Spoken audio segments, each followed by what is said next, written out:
Welcome back to the Goddesses of Social Work podcast, where we celebrate the brilliance, resilience, and creativity of social workers who are transforming lives and redefining what healing looks like.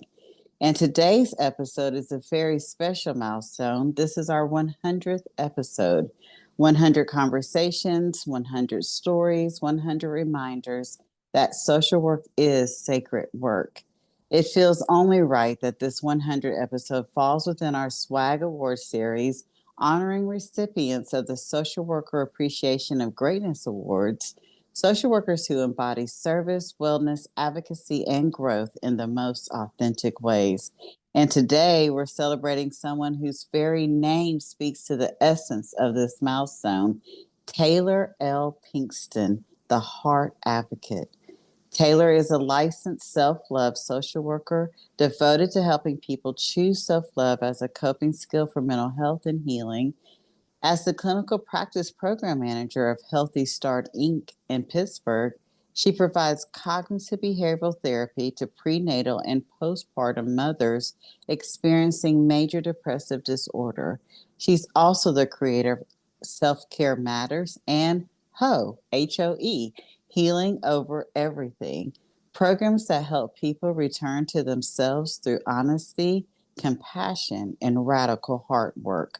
She received her MSW from California University of Pennsylvania in 2015, became a licensed social worker in 2022, and earned her certification in the Foundations of Self-Love in 2017.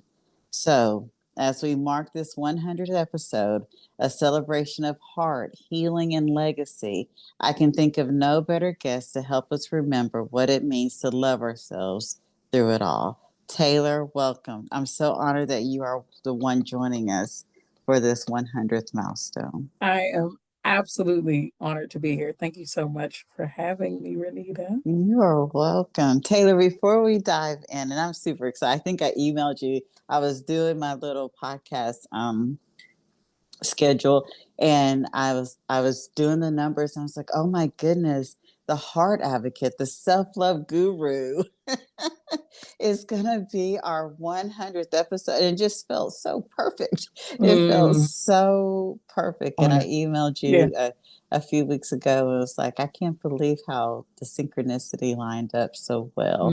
But before we dive in, self-love guru you are, in what ways do you show yourself self-love before you give to others? How do you pour first into you? I I receive when beautiful folks like yourself consider me a guru in self-love. I I I know that self-love is um, a specific journey that one chooses because it is a practice.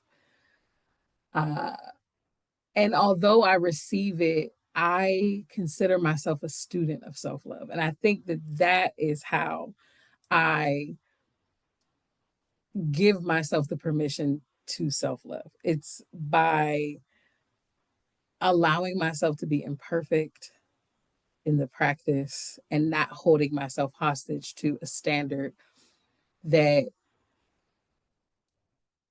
is unrealistic. I don't believe that perfection is real. I think it was placed on us. And then we try to apply it to very holistic things like self love. And that completely goes against its purpose. So I think that foundationally is how I show myself or how I choose to love myself is just allowing myself to be a human being and to, although I'm the heart advocate,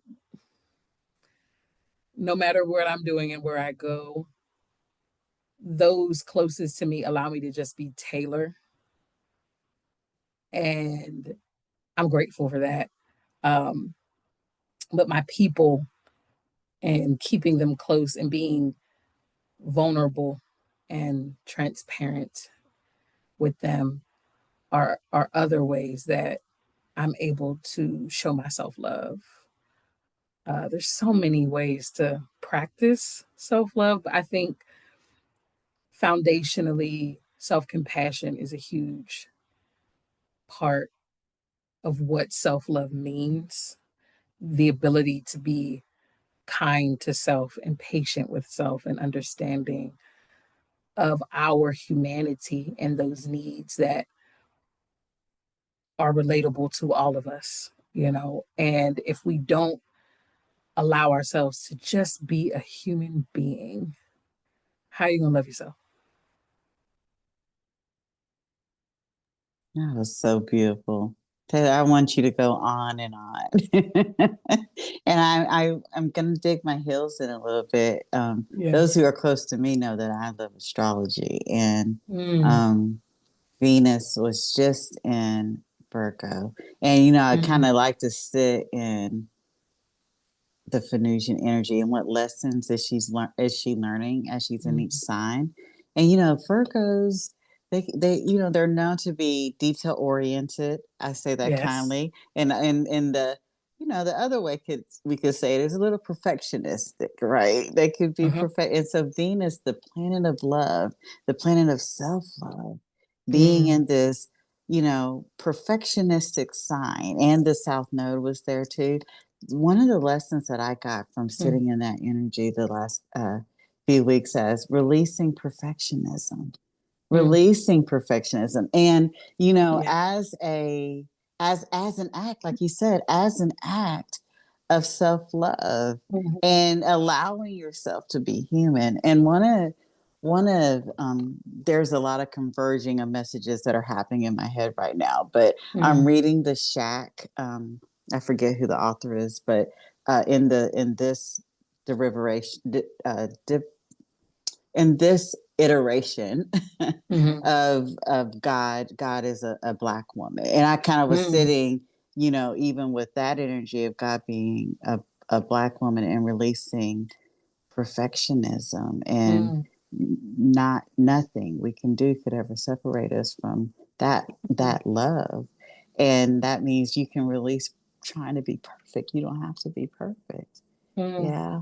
You don't have to mhm, be. There's no reason to be, because there's nothing mhm, that separates you from that. And so if we know that, mhm. and then we can give ourselves that kind of compassion, like you said, that kind of Absolutely. grace, I think that is the epitome. I didn't even know that's how we were going to get started today. And I'm so glad we did.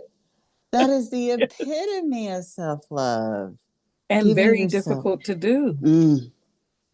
Extremely Why do difficult you to think, do. Taylor, as the heart advocate, why do you think it's so difficult for us to be so compassionate and graceful with ourselves? Well, I mean, we have most of us, and I'm not going to generalize it as every single human on the earth, but I think most of us were not raised in households that promoted self love more than we glorified being perfect. You know, that practice of perfection. And even I, as the heart advocate, I am sure that my 9-year old daughter is witnessing me place perfectionist ideas on her as I parent. And even if I recognize it, like even if I have the awareness of it and I'm able to correct that, it's still happening because it's this idea that who we are is not enough.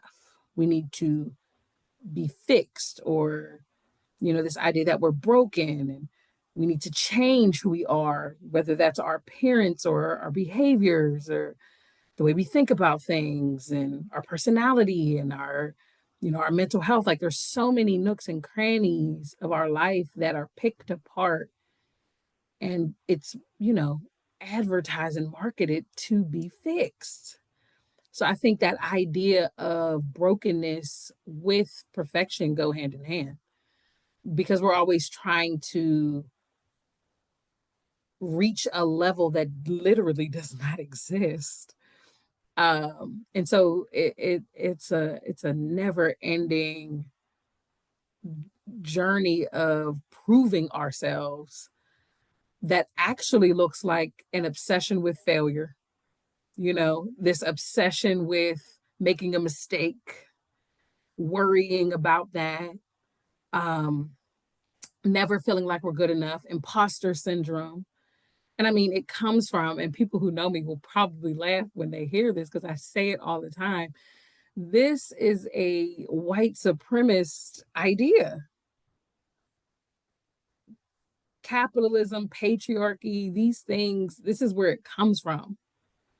And so these standards of beauty, standards of what's good enough, that's the why. Like I mean, from grade school, we were getting graded on if we were good enough, right? Report cards. Like we don't think about it as this is a perfectionist behavior, but it is. Like it comes from these things that we have been practicing since we were very, very, very, very young. Um, and so I don't believe in unlearning things, but teaching yourself something new is definitely something that you can choose to do. But it is hard to teach yourself self-love in a world that is telling you you are broken and you need to be fixed. And here I come like, you're enough. You're worthy as you are. You don't need to do anything or be anything to be enough. You were born that way, and it just doesn't feel like the truth, even though it is. It is the truth. Mm. Absolutely is the Yeah. truth. When you were talking and before you brought up the patriarchy and white supremacy, I wrote down DSM, because we are social workers. Mm. And we're going to get into your social work journey in just a minute, but we're here now. Mm-hmm. So let's stay here for a second. The DSM was written by the patriarchy. And so then, so for instance, I have the pleasure and the honor of serving so many beautiful women and specifically Black women. And had a client recently come and she was like, oh my God, someone just told me I'm OCD, Mm. whatever that means, right? And Mm. so, but she was having to come apart about it, right? Yeah. Without even looking at, do you meet all of these symptoms? Let's just talk about what are the behaviors that indicated to your loved one that they want to say this to you. And so you're what I hear you saying, by keeping things organized, that helps you to feel safe. By having an aesthetic that is pleasing to you, you're able to breathe in and breathe out. And so Mm. sometimes we see these diagnoses as Mm-hmm. this broken thing, like you said. Mm-hmm.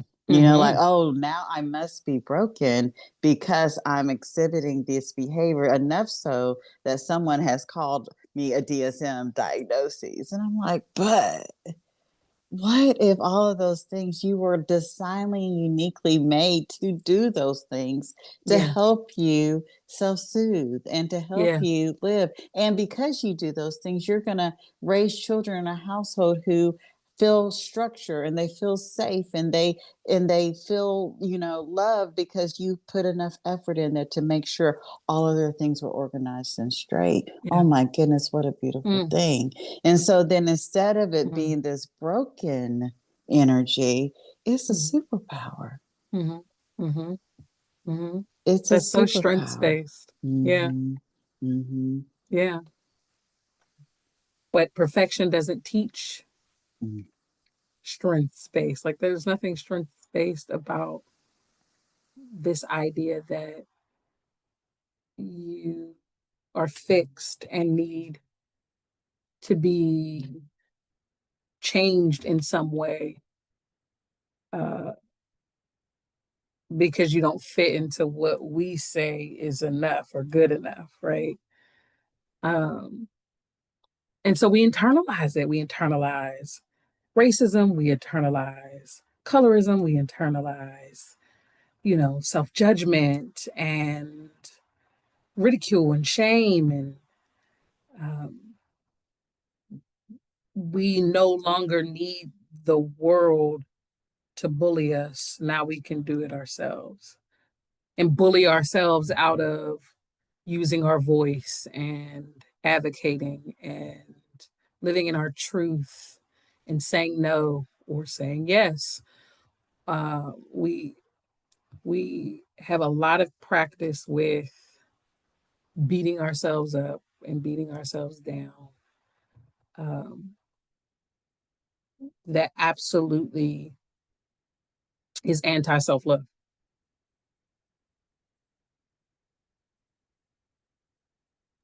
I don't remember the quote, but I wrote, even we have a lot of practice in staying small, right? Mm-hmm. And Yeah. when you were saying that, I was thinking about Marianne Williamson. Our biggest fear is not that we are powerful.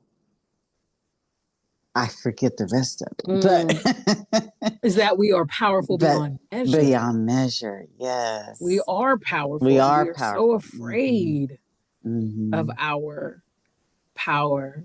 And when we think about clinical social work, I loved how you took,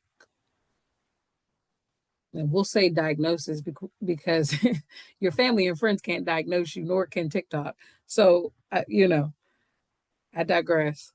Um, Even if you think you have a diagnosis, being able to shift that perspective of something like having OCD to maybe, it involving being an extremely organized person and that makes you feel safe. And then also, maybe you have a unique relationship with control.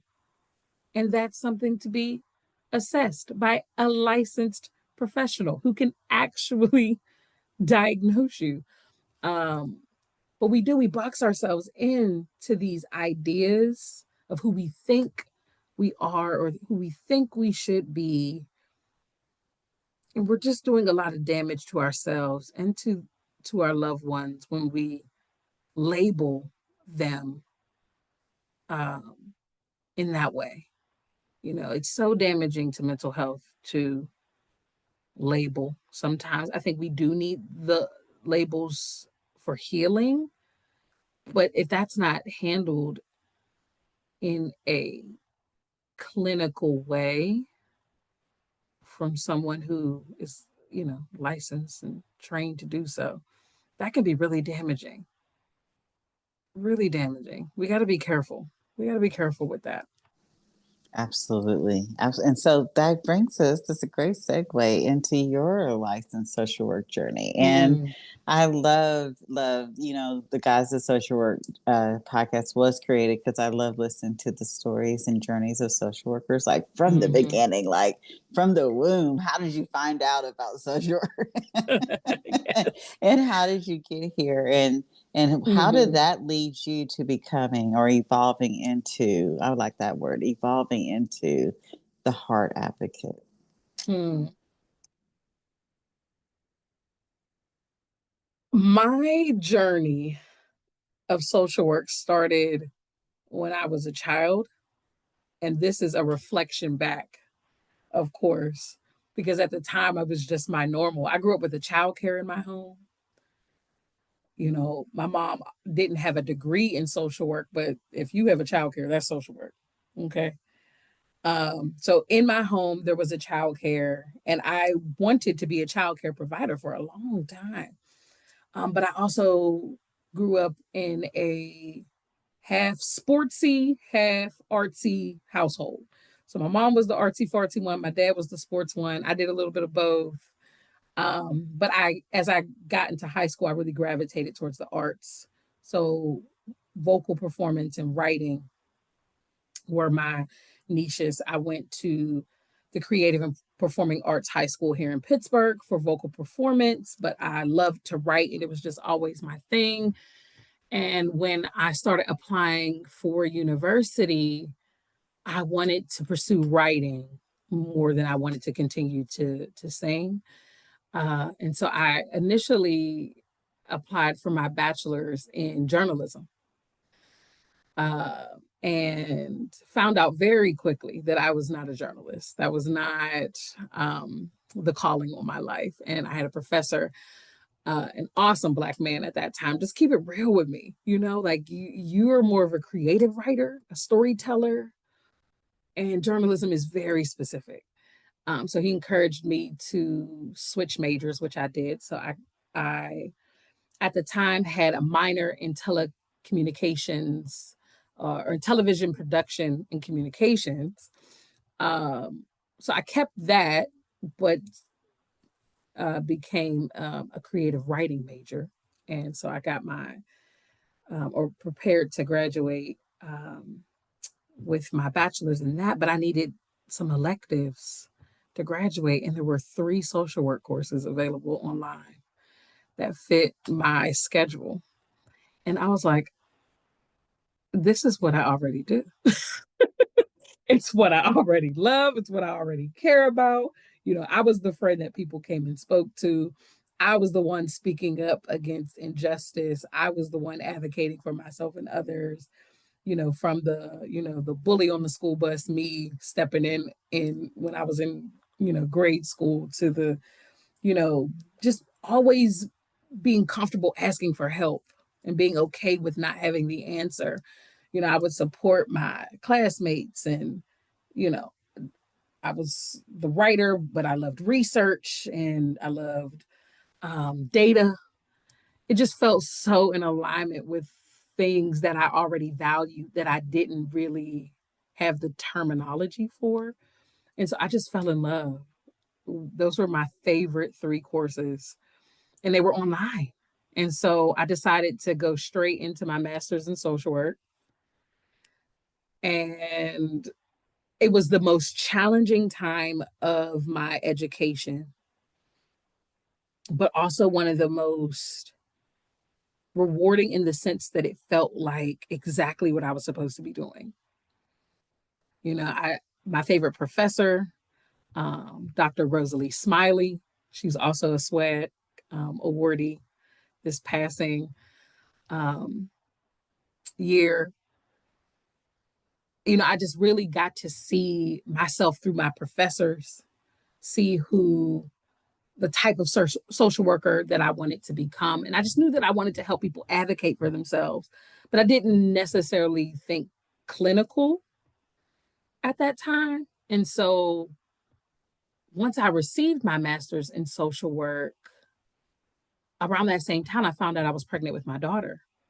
So I came back home, was living with my mother, trying to prepare to have a baby. I was working as a intake coordinator, doing drug and alcohol assessments for babies, for teenagers. And I was my most triggered because I was pregnant, about to have my own baby. It was the hardest job I've ever worked.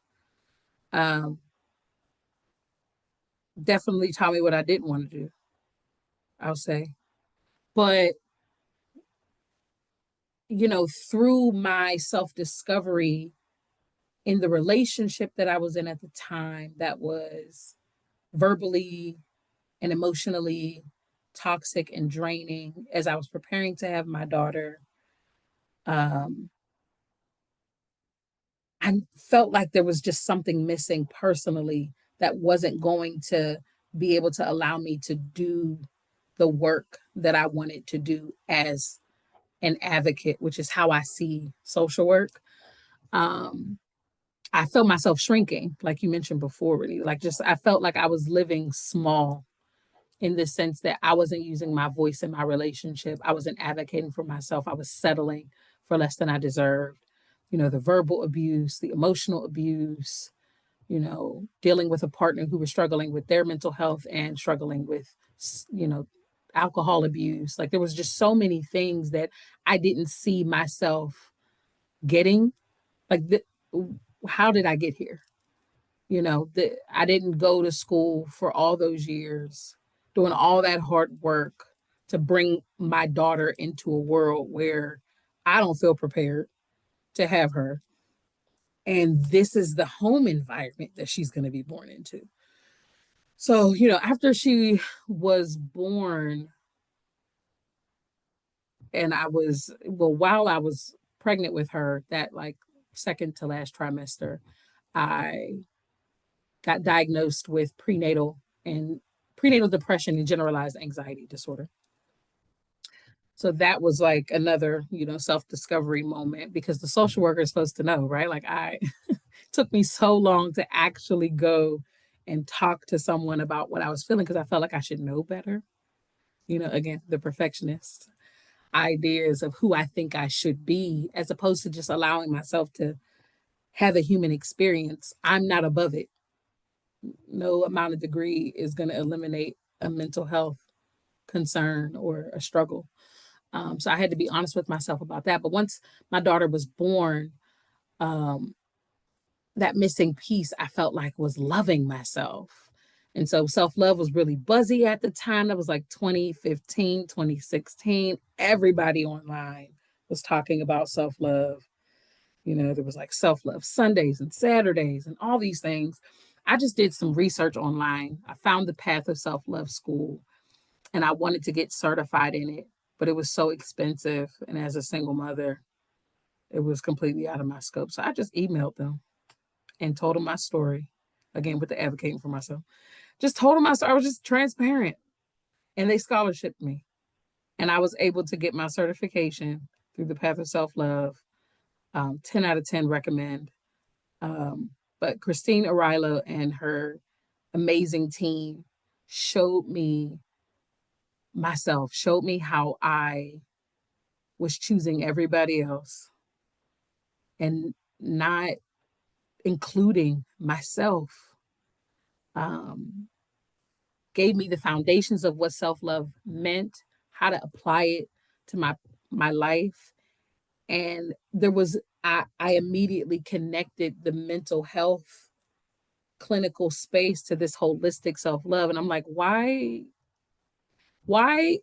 clinically are we only talking about self-esteem? Because self-esteem is a part of self-love.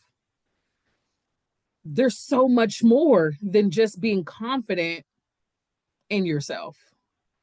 It's trusting yourself and the compassion that I mentioned and the awareness of self and honoring yourself and taking care of yourself. And there were so many other pieces that I knew if I was meeting with someone that I could help them lean into that could support their mental health beyond self-care and self-esteem. And so, I vowed during my certification training to take everything that I learned at the Path of Self Love and to spread it. And I didn't know how I was going to do that necessarily, but I just knew that I wasn't going to keep it to myself. And so I started doing free sessions, just offering sessions to people individually. And it just shifted from there, the online space, Healing Over Everything, the support group on Facebook, um, to speaking all over Pittsburgh about the medicine of self love and how it supports your mental health. Yeah. So beautiful. Oh my goodness, Taylor. I I wrote some stuff down, but I don't even think I'm gonna ask what I wrote down because it feels like you got your master's and you were in this perfect storm of I got this, but yet this is still oh my goodness. Oh, that's a word right there. I got Mm-hmm. this master's of social work. I mean, the master's of mental health.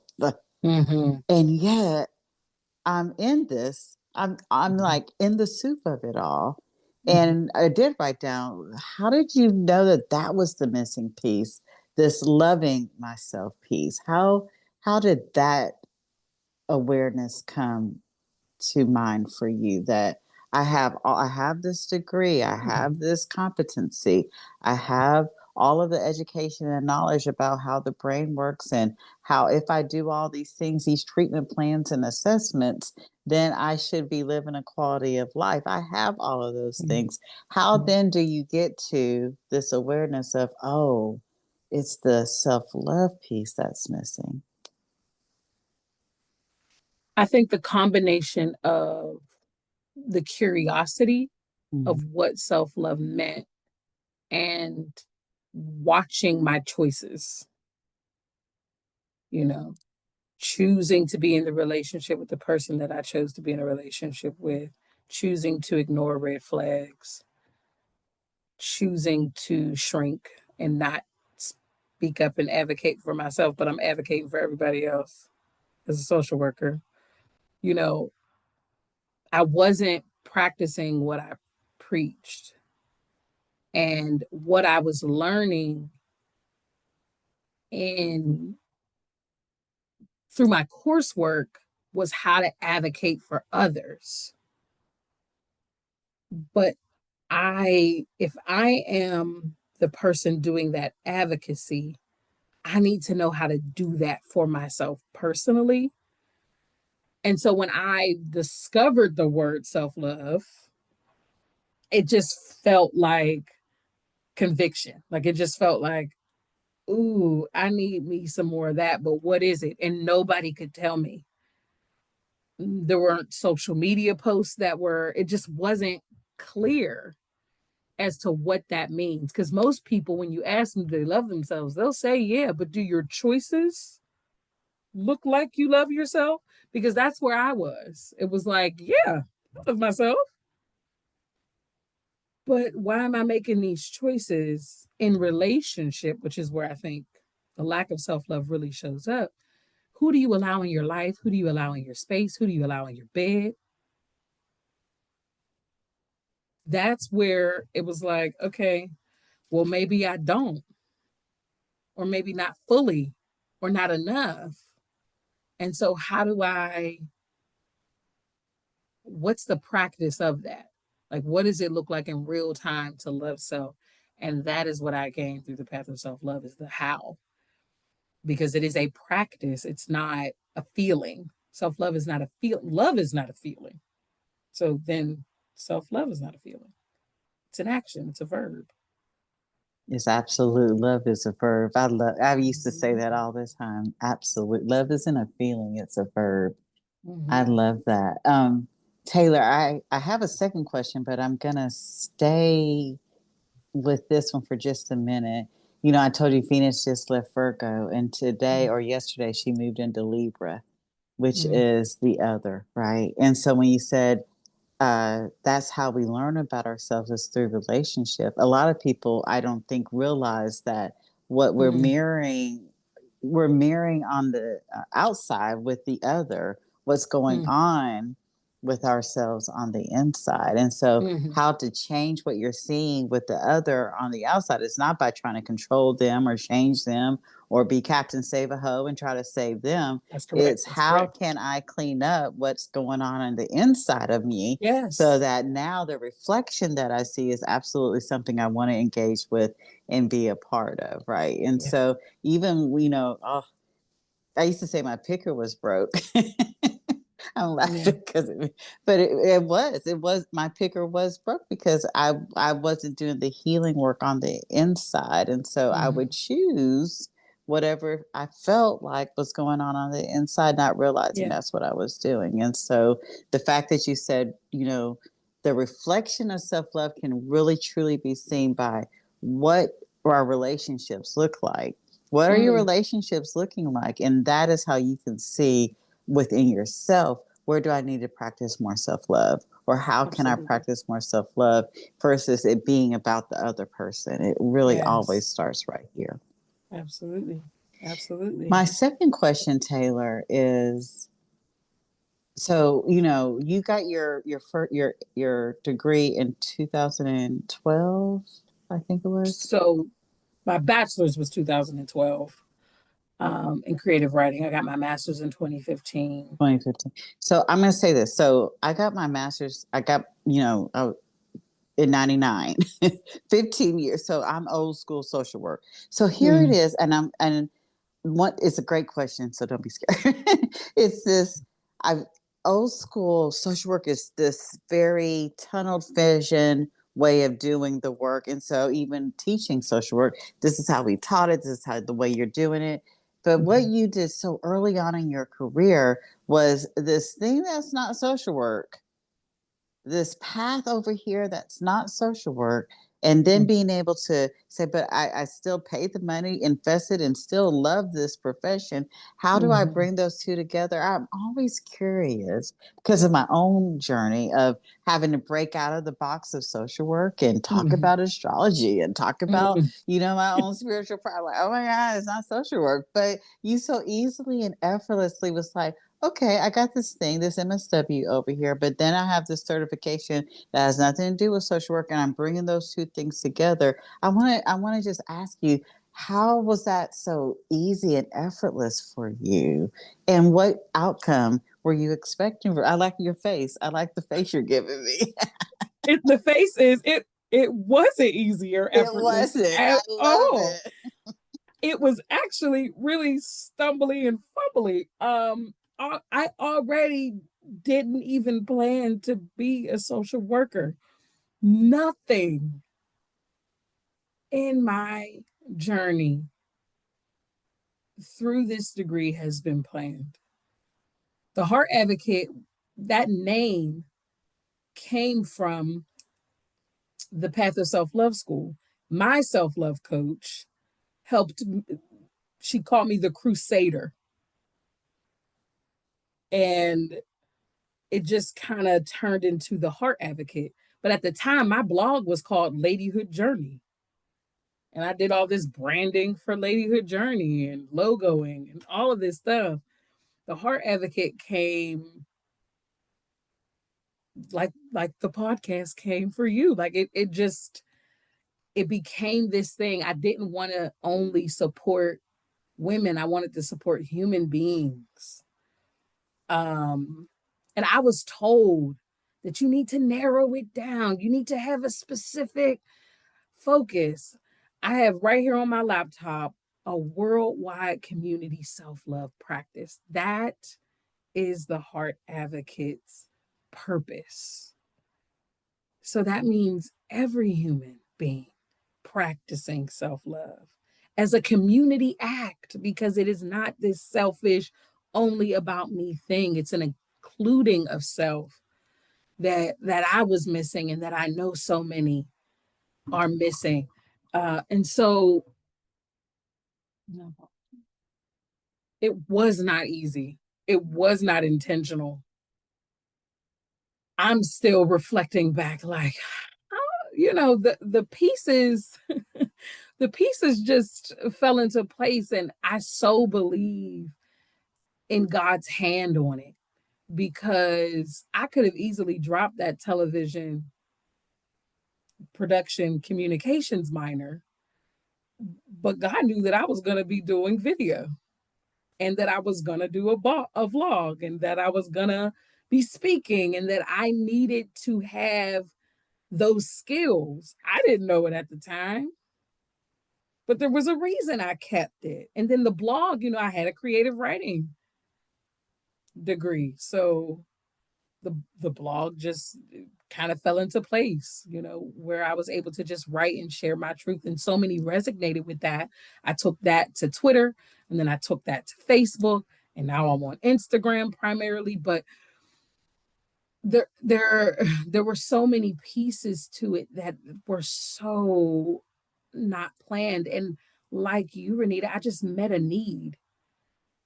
Individuals needed to have a safe space on social media to not be bombarded with all of the negativity and the harmful energy and the vicarious trauma. So I wanted to have a space where you could just be encouraged and supported, but also challenged to do the work in a way that is safe and uplifting, and not, you know, beating you down for being an imperfect being. I'm an imperfect being, and I lead that way. I lead through transparency, um, and sharing the times where I let myself down, or, when I was stumbly and fumbly.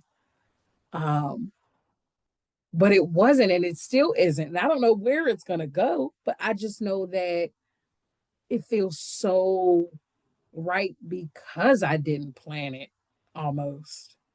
That's to me what purpose is. And you really have to have faith in your ability to transform and to be used, like allow God to use you, allow the universe to use you, your gifts, your strengths.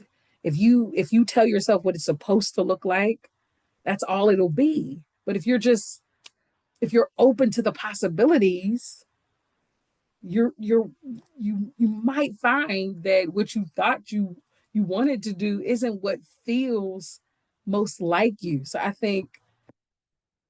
hope I answered your question, but it definitely wasn't.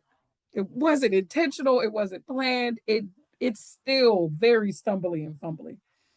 Um, yeah, I go where I'm led. I go where I'm called. It's why I don't necessarily want a brick and mortar. Like I like to go to your space.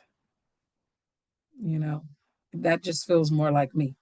Yeah, more in alignment. Heather, you Mm-hmm. know what? When you're this is so great. I love that it was fumbly and stumbly because then again it's the releasing of perfection. It's like I'm not even gonna try, because a lot I work with top tier social workers, like I really do. And they're Mm-hmm. like, gonna get my master's, gonna get my undergrad, what is it called? The Yes. LGSW. Then I'm gonna get my Mm-hmm. clinical license, and then I'm gonna Mm-hmm. open my private. I mean, they already have everything pathed out. And one Yeah. of the things that I love witnessing, especially within the Guides of Social Work community, we've been around now for about 6 years, and so I have over 20 beautiful women who are clinically licensed. And one of the things that I love witnessing in them is that they're like this checkbox, and then they get clinically licensed, and they're like, I think I'm just gonna chill.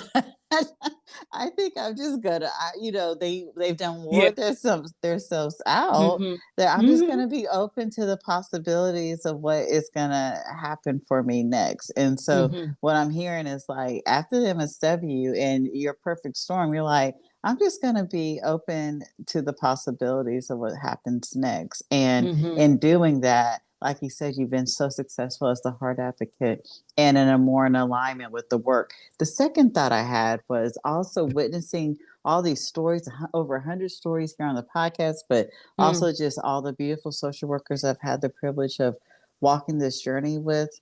Mm-hmm. Mm. There are so many talented people.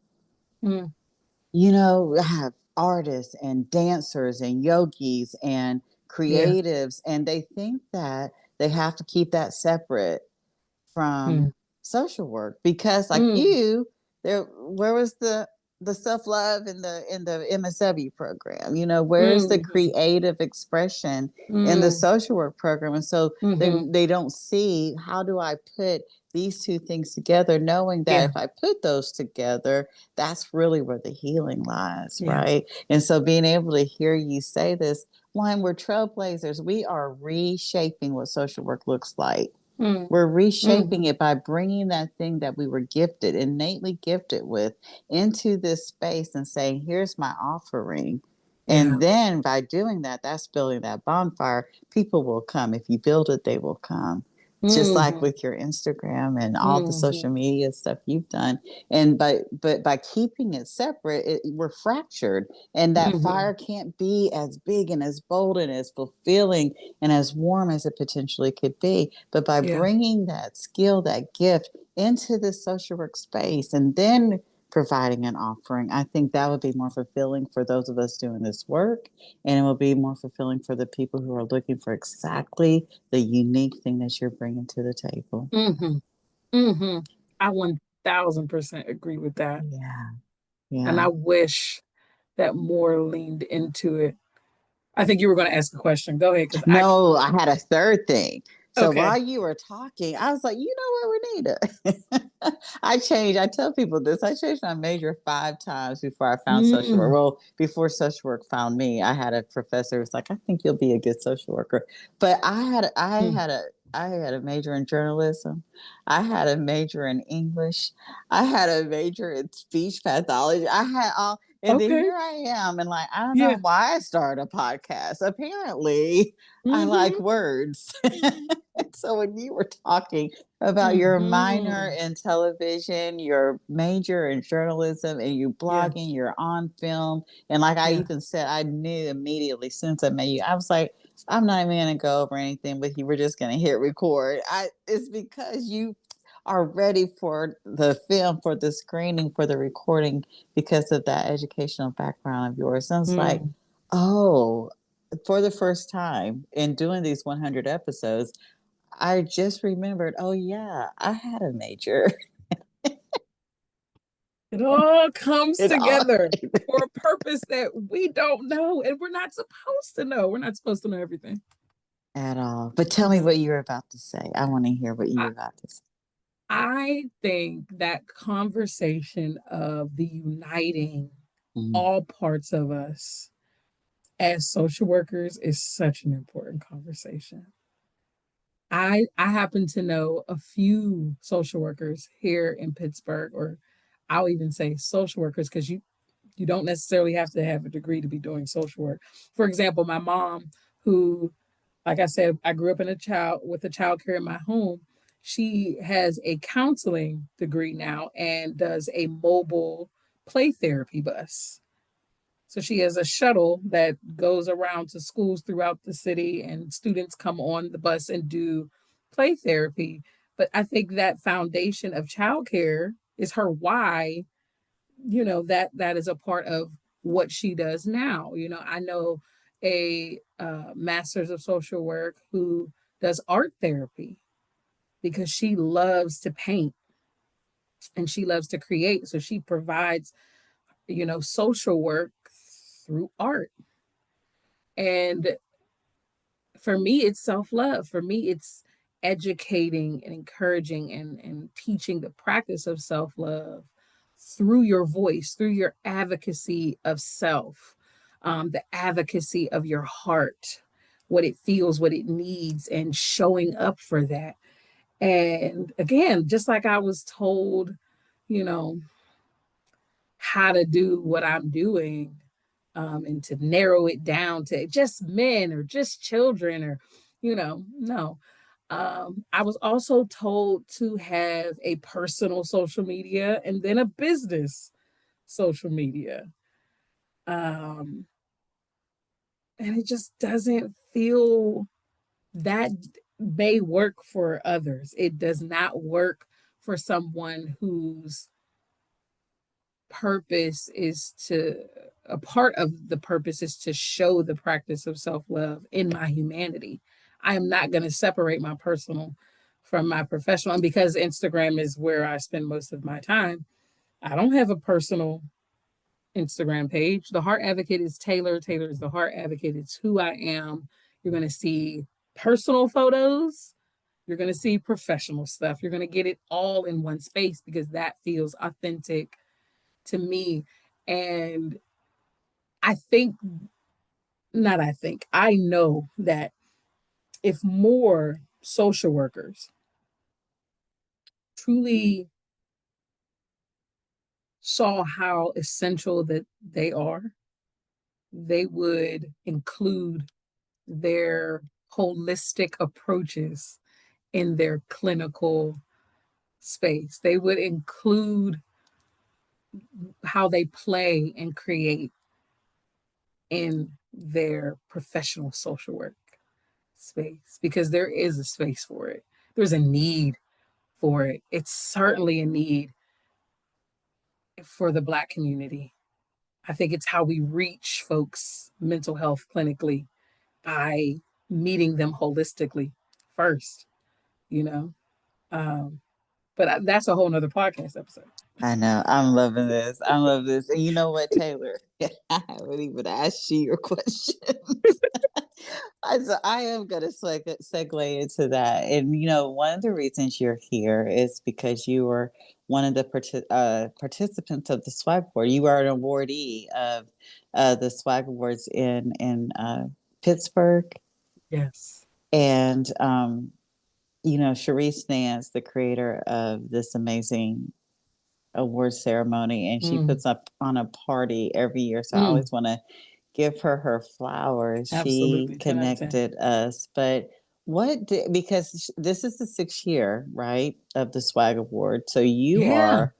you are amongst some, and I'm just going to say like this, badass social workers. Yes. What That's does the it perfect. mean to be a Swag Awardee?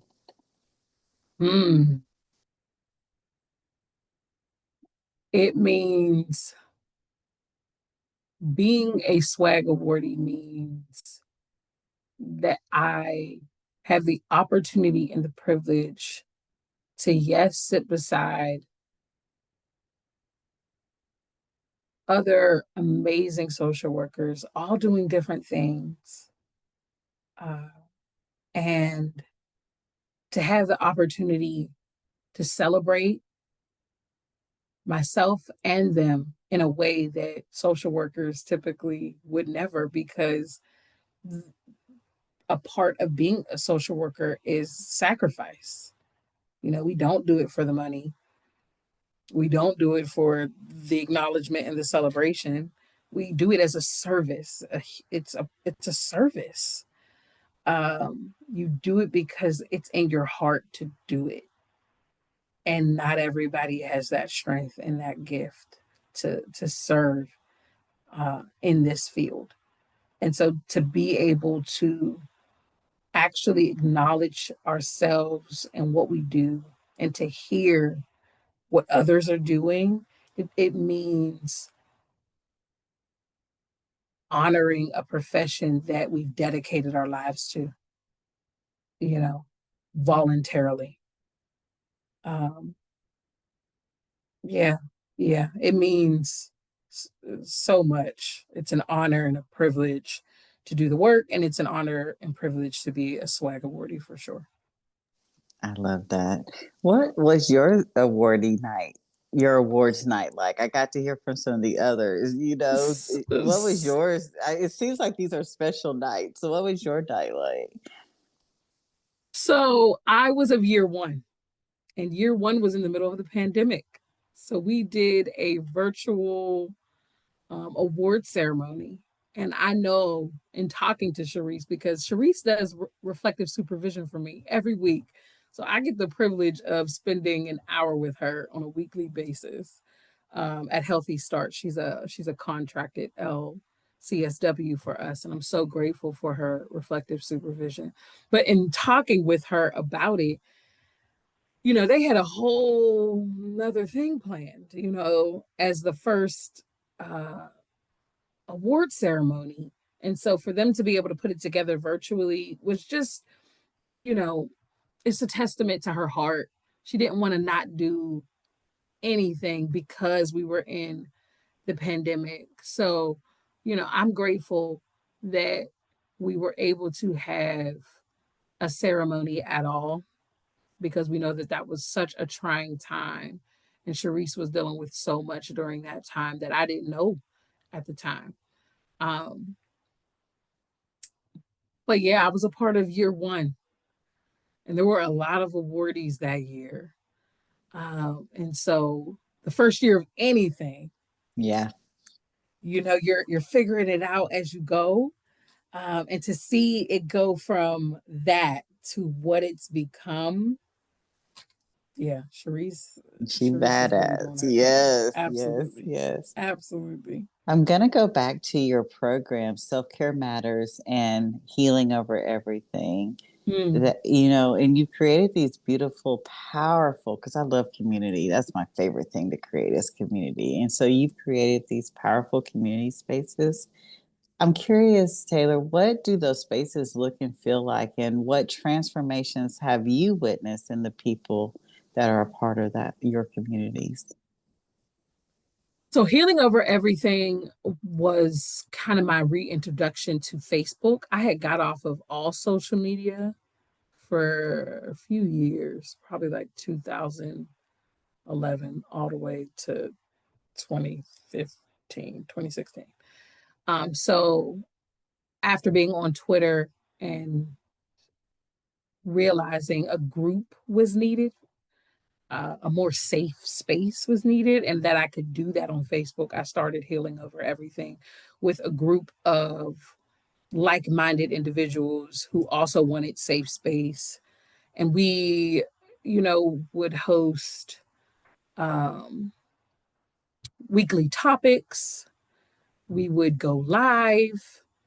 We, there was just more of a community involved, and I had like a team that volunteered their time and supported me. I don't have that anymore, nor do I feel like I have the time with how the Heart Advocate has grown and shifted, because that didn't exist when I started Healing Over Everything. It was still ladyhood journey. Um, so now it is just like a safe hub and space. If you just want some encouragement, you can go down the timeline and be encouraged and receive some education on mental health and self love. Um, and just I'm always accessible, in that space if people have questions or need support. Um, but yeah, it shifted over the years, and maybe one day it'll go back to more lives and weekly topics and things like that. But for right now, it is what it is, and I think self care matters as a 3-part workshop series uh, is the personification of Healing Over Everything.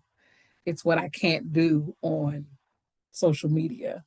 And so I have a small group, max 12 to 15 individuals who want to know how to choose self care, how to practice it, what it looks like on your individual walk and journey, what it looks like in relationships, what it looks like personally, professionally.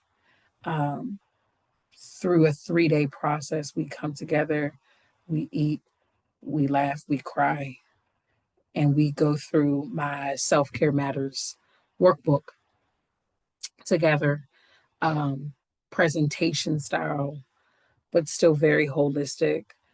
Um, and yeah, do the hard work.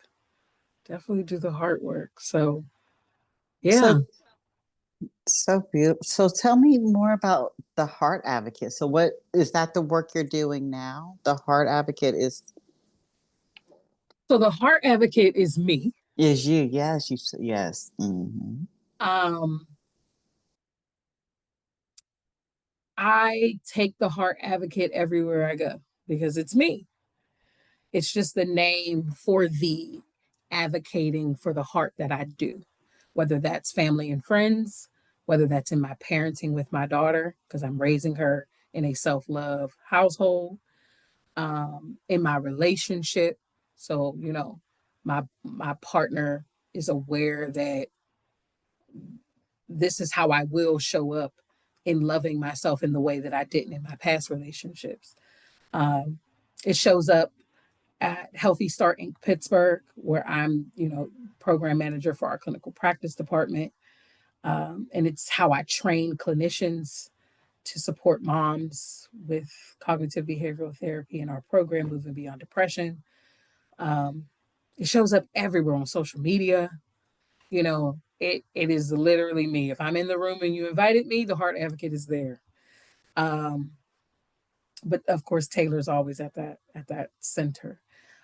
So the heart advocate I see is the licensed self-love social worker and mental health professional that educates on self-love, that practices self-love, that facilitates self-love workshops and presentations, always to the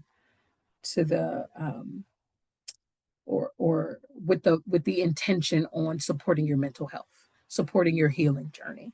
Um, so that ultimately is what the heart advocate is. Uh, and so even in spaces like this, the heart advocate is here.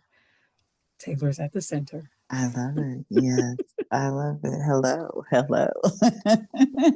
Oh, that was good. That was really beautiful. Ted, I only have a couple more questions, and this has been such a beautiful interview. I love that it was my 100th episode, and it's felt so good both inside and out. But Mhm. one I have a favorite question that I love asking social workers, and you've been a social worker for over a decade now, and Mm. I am curious, is there a belief or a value of social work that has changed for you over the last decade? Mm. Belief or value that has changed about social work specifically? So some Mm. people, oh, you can't make any money was a belief that they had or was given. And then they're like, oh, I've been making Okay. six Yeah. figures, or Yeah. there's all these, or I thought I was going to save the world. And I realized I can I can help impact a life. Those kinds Mm. of Mm. things are usually how people answer. And I'm always curious, what belief about social work did you have in the beginning that's changed for you? I kind of hinted toward it a little bit ago, but just this idea that I should know what to do and how to handle everything. There is a different hat that you put on in social work when you are helping someone learn how to advocate for themselves, when you are educating them on their mental health, how to take care of themselves. That doesn't mean that that transfers to yourself individually. Just because you know how to support someone and what to say and how to process their needs and put all the pieces together and give them the tools and the steps does not mean you can social work yourself. Social workers need social workers. I need to have a Sharice Nance that I meet with on a weekly basis who can help me see me and challenge me to do the same work that I'm challenging my participants to do. So I think, in 2015, when I was pregnant, I think I had to get to my lowest, and that breaks my heart that I had to get to my lowest emotionally and mentally before I said, it is okay that I do not know what to do and that I need to ask for help and lean on someone else, that I need to be honest and say that I am not okay. I think I had this belief that I got this master's. I should know what to do. I should know what to say.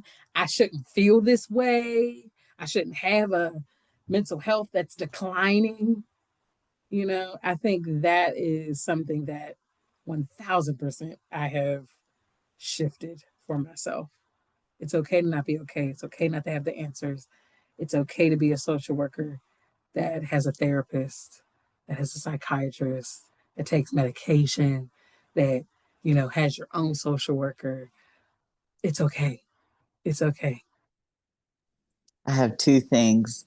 One, I just changed my email tagline, but it used to say every good social worker has a social worker. And that's by Brene Mm, Brown. I heard that from her years ago at one of her first TED Talks. Every she says, good social worker has a mm, social worker. And then one of the things I say often is my favorite therapists are those who have therapists. yes.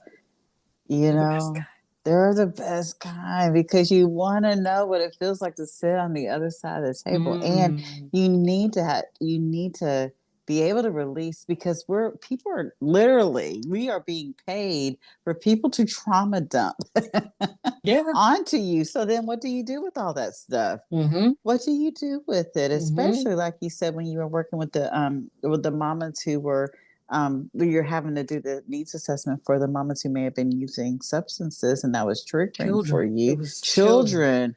Yeah, and that while was pregnant. triggering That while was pregnant. beyond triggering. That was the hardest Yes. thing. Yeah. But Who do yeah. you go to? Because you can't Yeah. talk about that with your family and or Mm-hmm. if you do have a healthy partner, and at the time we did, but even if you had a healthy partner, it's Right. unfair to unload that Mm, onto them. That's vicarious absolutely. trauma. So pay Absolutely. somebody who hopefully also has a therapist to go talk And the about cycle and the continues. cycle Yes. continues. Yes. Yes. It's yeah. Yes, yes, We yes, have to yes. take care of ourselves. I love that, Taylor, because so many people do think that, oh, because I'm a social worker, I'm not supposed to. What? Well, who made up that rule? Who made Mm-hmm. up that? Yes, Mm-mm. I love that. All Yeah. right, Taylor, I have two different questions. I'm trying to decide which one. I'm just gonna ask you both, and Okay. okay. So, for social workers who are feeling disconnected, how can we begin to bring heart-centered wellness into our work and as simultaneously reconnect to ourselves, right? Mm. But then I also am just curious, do you have one affirmation that you could leave us with today? Mm. So it is this bringing us back into this work and to loving this work through loving ourselves is the Mm. question, and then leaving us with an affirmation. I think it's so important as a social worker to know your triggers, to know what things you've experienced that are traumatic, that have created trauma responses, to know the warning signs of burnout for you, to know when burnout or compassion fatigue is present, which is a type of burnout, like to know what is leading up to landing in burnout. Um, if we don't have our own wellness plans that includes what are your triggers, as we educate when it comes to trauma, you're reacting before you're processing. So as a social work professional, as someone who is being trauma dumped on, as someone who is working with individuals experiencing trauma and in crisis, at times, you need to know how that's going to impact you to hear those stories. You need to know how your personal life is showing up in how you are supporting individuals. Because as much as the world may try to tell you to separate, you're not doing it. You think you're separating, but you're not, which is, a part of why I chose to not have separate social medias. I need the reminder of my humanity as a professional. I'm starting to shift away from the work life balance. Balance feels perfectionist to me. And it's more like work life boundaries. And so if you are aware of how life has impacted you and how that shows up in the work that you do, you will set boundaries that are healthy. Because I believe in healthy and harmful boundaries too. Like we have to be able to assess self and spend that quality time doing that work. And no, I don't believe that you have to be fully healed. I don't even believe that you can be fully healed, but I don't believe that you have to be in order to help other people. But I hope along your journey, you're doing the same work in your own life that you are asking your clients and your patients and your participants to do for themselves. So I think that's how you get back to yourself and to the work of social work, knowing when to take a rest from it. Some of us just need to, you know, take a break from it, because your compassion fatigue is showing. That slip is showing. So, just awareness and intention. Um, and you asked for an affirmation. I love an affirmation. I love, yes, right. I I love, figured with our love of words, because uh words of yeah, affirmation is my love language, and okay. so I speak. We talk about self love, and I was literally talking about this weekend to someone. She was like, "How do I show myself self love?" in a Mm. relationship. And we Mm. brought up the 5 love languages, and what is your Mm. love language? You start with Yes. giving that love language, which Make is it a your self love love language, to language. yourself. Absolutely. And I was so just self talking about this. words of affirmation being my Same. top one. Same. I Same. speak words of affirmation over Yep. myself every day. Uh-huh. That is Uh-huh. how I show myself Yep. self love. And so, knowing that you have these degrees and you love words and blogging, I Mm. had to ask about the affirmation. I appreciate you. And resonate so much with it. Yeah. I think the practice of affirmation works if you do it often. Can't talk to yourself once and expect you for yourself to just believe it. Um, so it's the consistency. It's more about which one to share, but I'm just gonna give what's coming to me. One of the things that I like to do in terms of affirmation is making affirmation a mantra. Um, and so that just means saying it over and over and over again. Um, that could be a one liner, could be a two liner, three liner, but something like, I'm enough, I'm capable, I'm qualified. And repeating that, I am enough, I'm capable, I'm qualified. I am all about gassing self up. So ignite, okay? Ignite. I do Ignite. the same thing, especially in the shower. I'm like, take up space, sis. Take up space. Yes, yes. Turn that affirmation into a mantra. Yes, I love it. So Absolutely. give it to us one more time. I am enough, I am capable, and I am I'm qualified. qualified. I Say it love it. 7 times. All day got long, guys. I Yeah. am enough, I am capable, and I am qualified. Mm. That I Hmm. am. That I Yes, am. All indeed. right. Taylor, thank you so much for helping me to celebrate this 100th episode with your And heart. congratulations. I'm I just know I said it thrilled to before, but I'm going to pieces. say it again. Not many can say it. And the intention behind your why you're doing it, which ultimately started as a service to help those that you were supporting in this social work field, it just says so much about your character. Mm, And to have 100 episodes of you know talking about this awesome field, it goes without saying, but congratulations, most thank you, deserved. Taylor. Thank you, Mm-hmm. thank you, I used to say, however many years I was in social work, I'm still in love with the profession. And I Mm. think this is my love letter to the profession. Mm. Yeah, yeah, yeah. Yeah, That's this is my beautiful. love letter. I got goosebumps, so yes. Absolutely. Yeah. But thank you for sharing your heart, your wisdom, and your authenticity. You Mm-hmm. reminded us that self-love is not indulgent, it is Mm. revolutionary, Mm. and it's how we sustain our service, wellness, advocacy, and growth.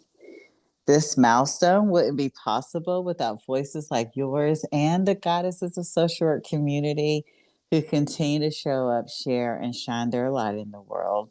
Mm. And to everyone listening, we will make sure that we have Taylor's links, theheartadvocate.com. Please follow her on Instagram at the Heart Advocate. And she has there for you guys daily reflections, more affirmations like the one we just practiced today, and self love inspiration. And until next time, this has been the Goddesses of Social Work. I'm your host, Renita Ray Davis, and y'all take care of your hearts and remember that self love is sacred work.